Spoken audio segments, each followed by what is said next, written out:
Hello everyone, this is Gene and I'm back with another video. RJ's currently taking a bath on the bed, as cats do, but I hope everyone's well. I know it's been about a week, a little over a week since I last made a video.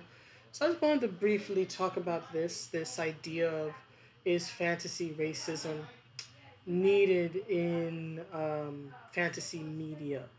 Right? There seems to be some sort of drama again around Dungeons and Dragons, and I will admit, Dungeons and Dragons is not my strong suit. It is not my wheelhouse per se. I've never been a big fan of board games. I can't even sit through Monopoly.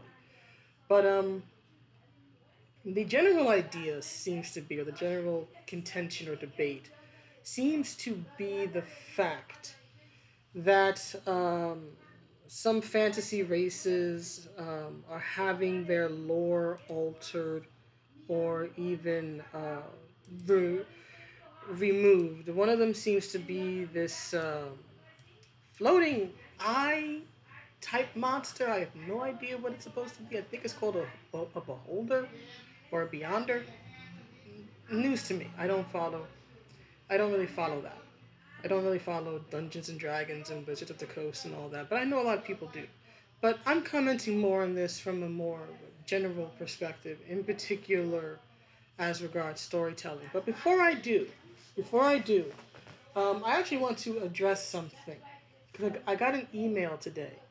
I got an email from there. If you go to my channel and you scroll to the about section, and you click on like the view email address. There's an email address there, and I got a email from a regular viewer, and it was fine. I responded. It's perfectly fine, and I hope that this person will take my suggestions well. The reason I mention this is because of the fact that, first of all, I am sincerely flattered and humbled that anybody would email me about anything. I'm just a random, fuzzy headed person on the net giving my opinion. I don't have nearly the, I guess, reach or scope when it comes to like video views or subscribers or anything like that. So that somebody would go through the trouble of sending me an email and asking me my opinion on things is sincerely humbling, and I thank you. This another reason is that I want to apologize to those who sent me emails to that email address. I saw a few from last year. One was asking about coming onto a live stream. One was about this hour-long response video, uh, which covered Ray Bear, who I did like one video on like 2 years ago. Apparently getting mad at me over the video I made on her or whatever. So, and there was another person who just like sent an email to say hi. So, to those individuals, I am sincerely sorry that I did not respond until now. It's totally on me. I don't often check my, I guess you would say, YouTube related emails, right? I'm always so busy with my life off of YouTube that I tend to forget that I do have these other email accounts that I should be checking. So I sincerely apologize. I sent a few emails uh, to those individuals. If you're still watching, I hope you got the email, and I sincerely apologize for not responding until now. And just moving forward, if you send me an email to that address, just please drop a comment in a video or in the community tab section saying, hey, I sent you an email, please check it out. Because I don't get email notifications, right?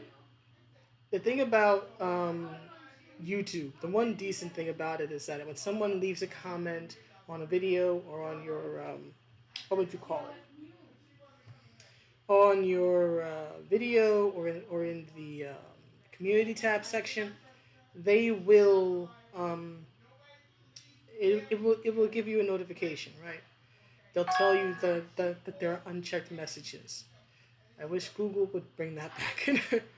But so if you send me an email there, just let me know somewhere in a video in the community tab, and I will gladly follow up on it to those individuals who I missed over 2020.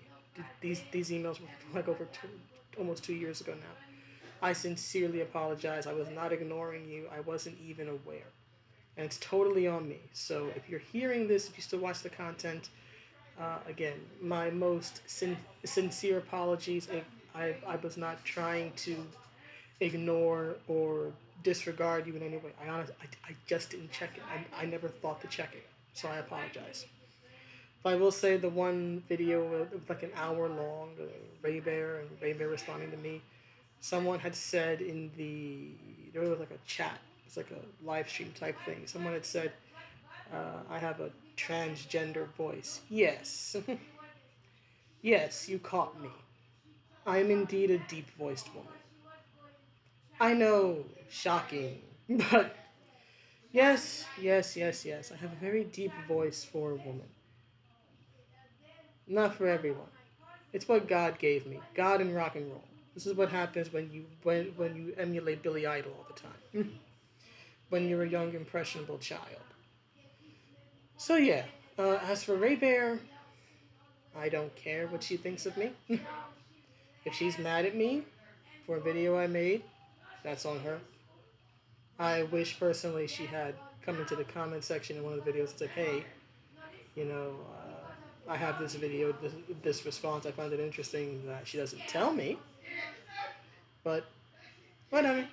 It's like over a year old. I'm not going to start drama over it. But yeah, I like to believe, generally speaking, that my channel has grown because, not necessarily because of my stunning good looks.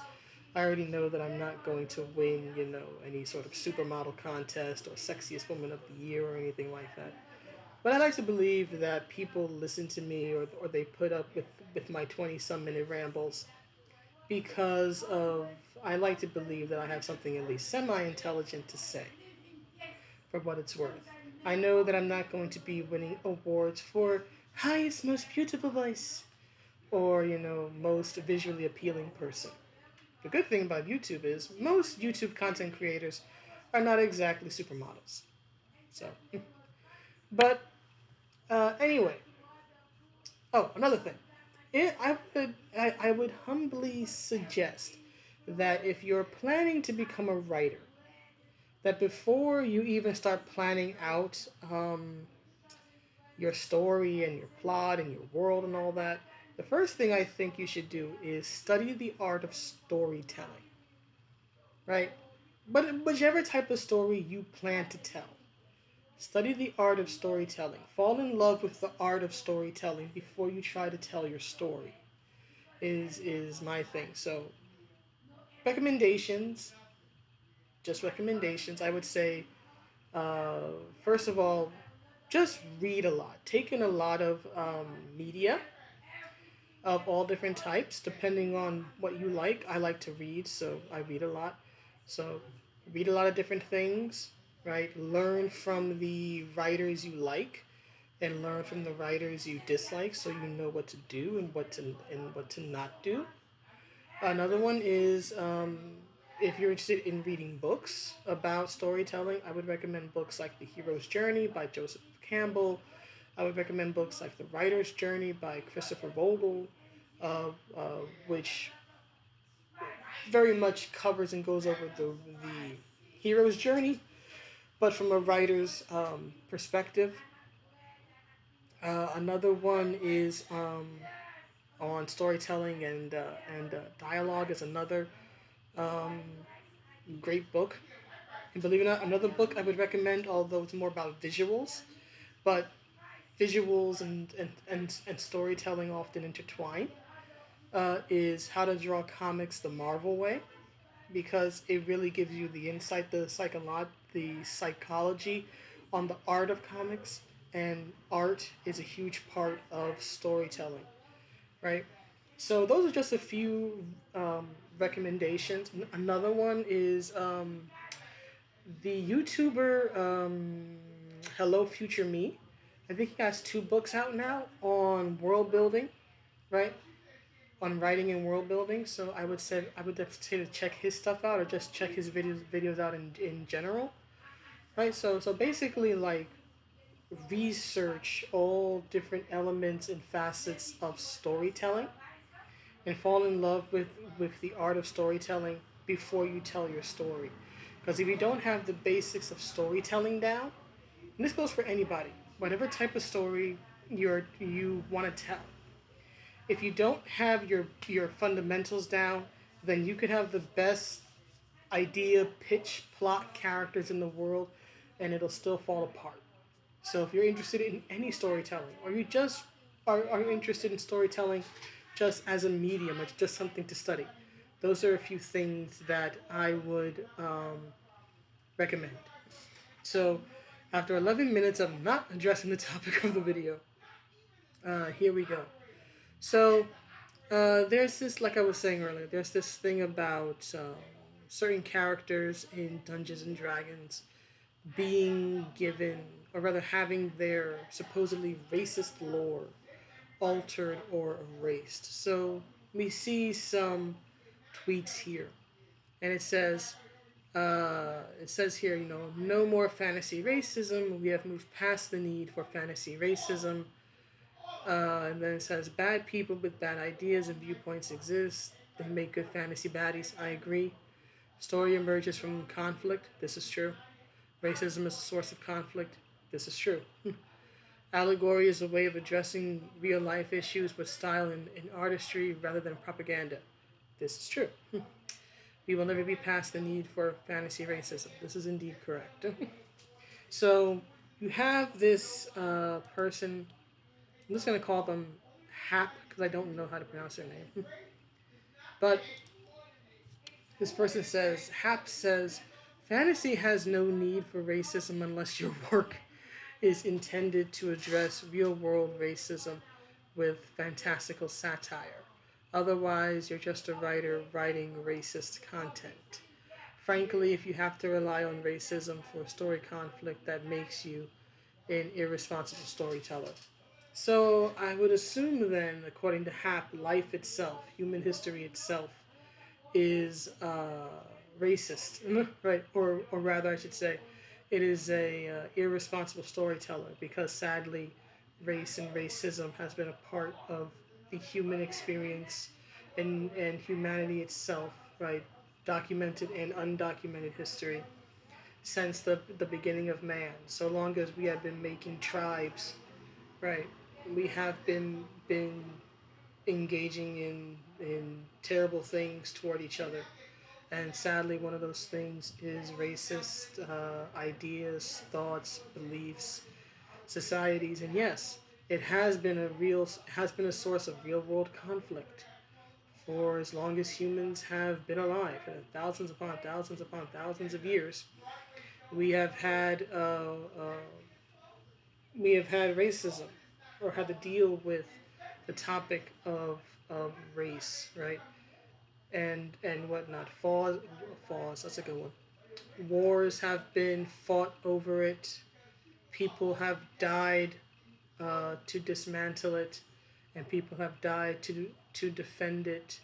Terrible things have been socially approved of across various cultures and time periods because of racism, right? So apparently, according to Hap, life itself, history itself, is an irresponsible storyteller. That's why so many modern day and past storytellers constantly look up and reference historical events and use them as inspiration for their stories and their characters. Because history itself is apparently just an irresponsible storyteller. Right? What I would find irresponsible personally is this particular viewpoint, which they're entitled to have, right? But I'm also entitled to criticize it. And in my opinion, it does not make you an irresponsible storyteller if you have race as a conflict or race as a theme in a work. Plenty of works have had race or racism or discrimination as themes. Star Trek, right? Star Wars to a certain degree, Full Metal Alchemist, with the Ishvalan people, them being the sort of doomed race in the story because they're the ones who were experienced the genocide. They were the ones who were genocided in the backstory, and you have certain characters like Scar, right, who is trying to avenge the death of his people by murdering any and all state alchemists he can get his hands on. Right, so there's stuff like that. Works like Rising of the Shield Hero, which I've been taking in lately, that deals with racism, right? Deals with a lot of heavy themes, to be honest with you, right? So there's that. There's works, of course, like X-Men. Like one of the most iconic stories in comics is uh, God Loves, Man Kills, which is, of course, a very racially focused and themed story, right? Not exactly hiding the fact that it's addressing discrimination and racism, right? And X Men in general is sort of, not even sort of, is remembered as sort of like the civil rights, racism, discrimination, outsider comic story. Right, and then there's other works like Gargoyles from Disney that dealt openly with discrimination. Your main villainess in Demona is a anti-human racist, right? Even Disney has touched upon this in their 90s heyday with Pocahontas, right? The song Savages, which is literally the natives and the whites demonizing each other and their hatreds bringing them to war, to a conflict. And then, of course, there's Hunchback of Notre Dame, in which the gypsies are the oppressed people, right? And you have Frollo, who is lusting after um, Esmeralda. There's even a Marvel comic book from the 1990s, Silver Sable and the Wild Pack. And the character of Powell in that book is actually a former bodyguard for the KKK. The KKK. And the fact that he is very prejudiced and racist against black people is openly explored in that comic. And of course, there are many, many, many other works people have cited, like To Kill a Mockingbird, and works, just across all human history that have dealt with this. I focus more on geek stuff because I am much more read in classic comics than I am classic literature. But I find it interesting, especially since I believe it's more likely than not that this person, more likely than not, is the same type of person who would believe that every single piece of media, right? I think they even say it, right? There is no need for racism unless your work is intended to address real world racism. Well, here's the thing, not every work needs to address a real world problem if the writer doesn't want the work to address that. You have no say over the writer's intent, especially if it's an original work. And if the writer has decided that this fantasy world is not going to uh, address real world current day issues, but still in the context of the world building, they figure, oh, this group, this people, this place, this country have racist viewpoints, right? For example, in Shield Hero, right? Shield Hero is, to my knowledge at least, is not trying to address or make commentary about modern day issues in Japan, but it does feature instances of racism, right? Raphtalia being a demi-human, right? A literal raccoon girl, she is treated poorly in the main kingdom that they operate in because that kingdom has a racist king, and it has and because their religion, their culture has taught them that demi-humans are bad, right? It's interesting that in Shield Hero there's another kingdom that comes up later on in the story who have the same views but about humans. So they view humans are bad and demi-humans are good, right? Because it's a demi-human dominant country. But anyway, right? Shield Hero doesn't shy from exploring themes like slavery, like race, like the abuse of power from a royal, right? The destructive nature of, or rather, the destructive power of having your reputation destroyed, right? Having people judge you because someone rich and famous and powerful and connected has made false allegations against you, right? If that's what the writer wants to put in her work, I think it's a woman. If that's what the writer wants to put in her work, then that's her choice. If covering those themes, if having those themes be played out and explored in the work makes sense according to the plots and the themes and the story, and it helps strengthen and advance the story, and tell a good story, then yeah, those themes should be explored. That those themes can make some people feel uneasy is not the fault of the writer or the creative team or anything else. I'm not going to say every single piece of art needs to be um, enjoyed or applicable to everyone, or that every single piece of art needs to cover heavy topics or challenge the viewer in some fashion, right? But there's nothing wrong with works that do. There is nothing wrong with works that challenge how people view things. And the thing is that, in my opinion, if you start to continue, or not even start, let me erase that. If you continue to edit things, alter things, basically engage in openly engage in revisionist here we go revisionist history. If you continue to do that and erase and discount parts of established lore of any work just because it offends you in some way, and you want to argue that, well, it's going to cause a real world problem, although you can never prove it actually does, well, then eventually the themes that you support and eventually the themes that you want to see more in stories will be edited out as well. For example, LGBTQ themes, right? I don't think that the LGBTQ community would be all that happy if works uh, like Tu Wong Fu or The Crying Game or Philadelphia or Rent the Musical, right? Which have often dealt with, first of all, featuring LGBTQ characters, but also dealt with, LGBTQ issues, in particular, health issues, right? In particular, the AIDS crisis in the 80s and 90s, which devastated the LGBTQ community, right? If you continue down this road, then guess what? Those works will end up being altered as well, and the problematic elements in those works, uh, depending on the viewpoint of the creator, will be edited out as well, right? And that's the problem. Like, for example, so many people praised the Shira remake, right, for having a girl-girl kiss at the very end in a uh, cartoon, right?